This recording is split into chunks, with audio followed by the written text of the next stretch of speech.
Dr. Zakir, could you tell me, and for the benefit of the viewers today, how does Zakat help in maintaining the economy of a given society? As far as the economy of society is concerned, unlike capitalism or socialism, the economic order of Islam is based on the principle that everything in this earth, everything in the universe belongs to Allah subhanahu wa ta'ala. He is the owner of everything in the universe. And Allah subhanahu wa ta'ala is the creator, sustainer, cherisher, and the owner of everything that exists in this world and in the universe. Based on this principle, Allah says in the Quran, in Surah Nur, chapter number 24, verse number 33, that give in charity out of the means which Allah subhanahu wa ta'ala has provided you. It is Allah subhanahu wa ta'ala's wealth, and Allah has made us trustees. Allah is asking us to give out of the means that He has provided us. Allah repeats the message in Surah Hadith, chapter number 57, verse number 7, that give out of the sustenance which Allah subhanahu wa ta'ala has made you a heir of. But Allah has given you the property, the sustenance, give out of that. So we as human beings are the trustees of vicegerent of Allah subhanahu wa ta'ala. So it is the wealth of Allah subhanahu wa ta'ala. That's the reason we have to spend it and earn the wealth according to the commandments of Allah subhanahu wa ta'ala, since it belongs to Him. And there are various guidelines given in the Quran how the wealth should be earned and distributed and spent. As far as how the wealth should be earned, there are various prohibitions that you cannot earn this way, otherwise everything is halal. Allah says in the Quran, in Surah Baqarah, chapter number 2, verse number 217 and 279, that give up the demands of riba. Riba is interest, it's usury. And those who give up not the demands of riba, usury and interest, take notice of a vow from Allah and His Rasul. So earning through riba, through usury, through interest is haram. It is one of the biggest sins as far as earning is concerned. And Allah further says in the Quran that you cannot earn through bribing. Allah says in Surah Baqarah, chapter number 2, verse number 188, that use not your wealth as a bait for judges in order you may eat other person's wealth. So using your money to bribe people so that you may earn more wealth is prohibited in Islam. Similarly, stealing and robbing is prohibited. Allah says in the Quran in Surah Ma'idah, chapter number 5, verse number 38, as to the thief, be it a man or a woman, chop off his or her hand as a punishment from Allah subhanahu wa ta'ala. So earning while robbing is prohibited. Furthermore, Allah says in the Quran, in Surah Ma'idah, chapter number 5, verse number 90, Ya ayyuhallazina amanu, O you believe, innamal khamru wal maisuru, most certainly intoxicants and gambling, wal ansabu wal azlamu, dedication of stones, divination of arrows, rishthum min amali shaitan. These are Satan's handiwork. Fashtanibu la'allakum tuflihun. Abstain from this handiwork that you may prosper. So earning by means of intoxicants, gambling, making idols, or fortune telling, all these are prohibited in Islam. Allah subhanahu wa ta'ala further gives us guidance.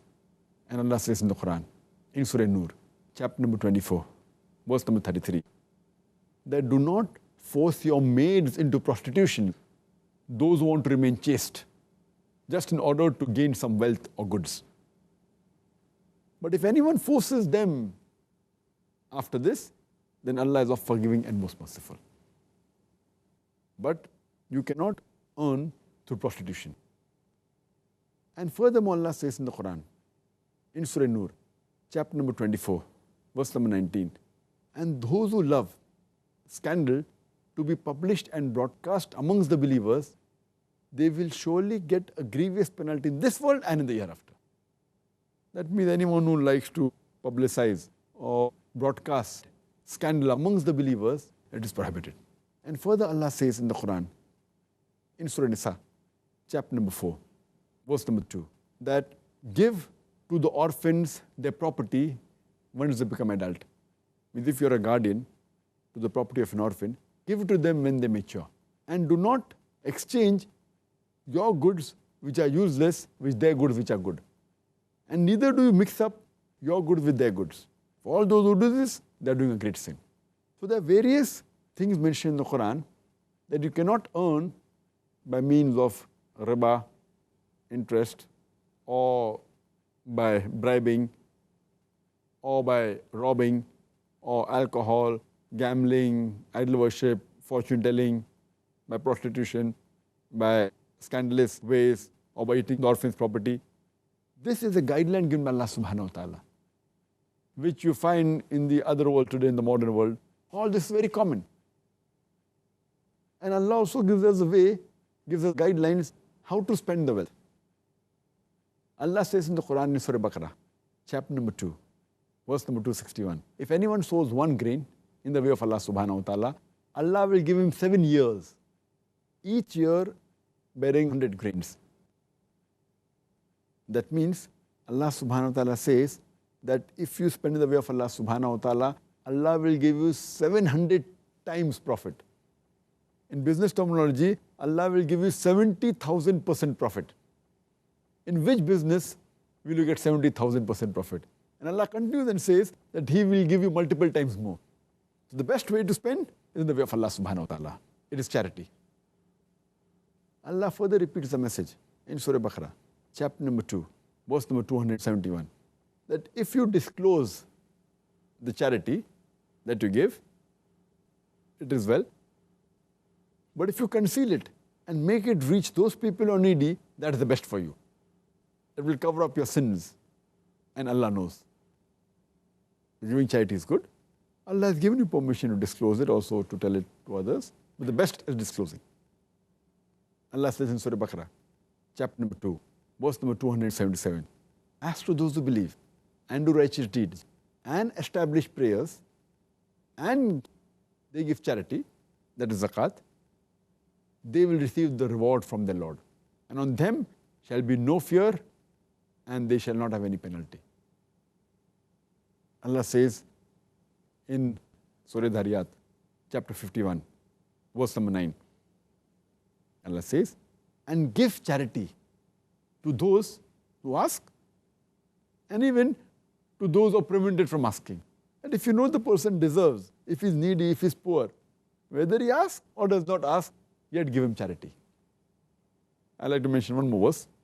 Allah says in Surah Nisa, chapter number 4, verse number 36, that serve Allah subhanahu wa ta'ala and join not gods with Him.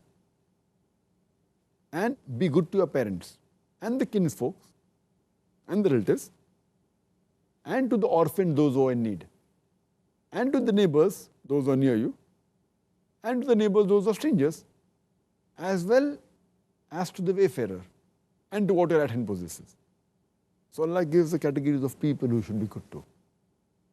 And Allah gives a warning in the Quran, in Surah Tawbah, chapter number 9, verse number 34 and 35, that as to those who hoard gold and silver and spend it not in the way of Allah subhanahu wa ta'ala, announce to them a grievous penalty. And in the year after, the wealth which they hoarded will be taken and it will be heated in the fire of hellfire. The gold that they hoarded will be heated in the hellfire, and with it they'll be branded on their forehead, on their flanks, and on the back. And it will be told to them that taste the wealth you hoarded. That's the reason Zakat has been prescribed for the Muslims. And Allah says in Surah Al-Hashr, chapter 15, verse number 7, that it prevents the wealth from circulating amongst the rich. If every rich human being in the world gives zakat, poverty will be eradicated from this world. There will not be a single human being who will die of hunger.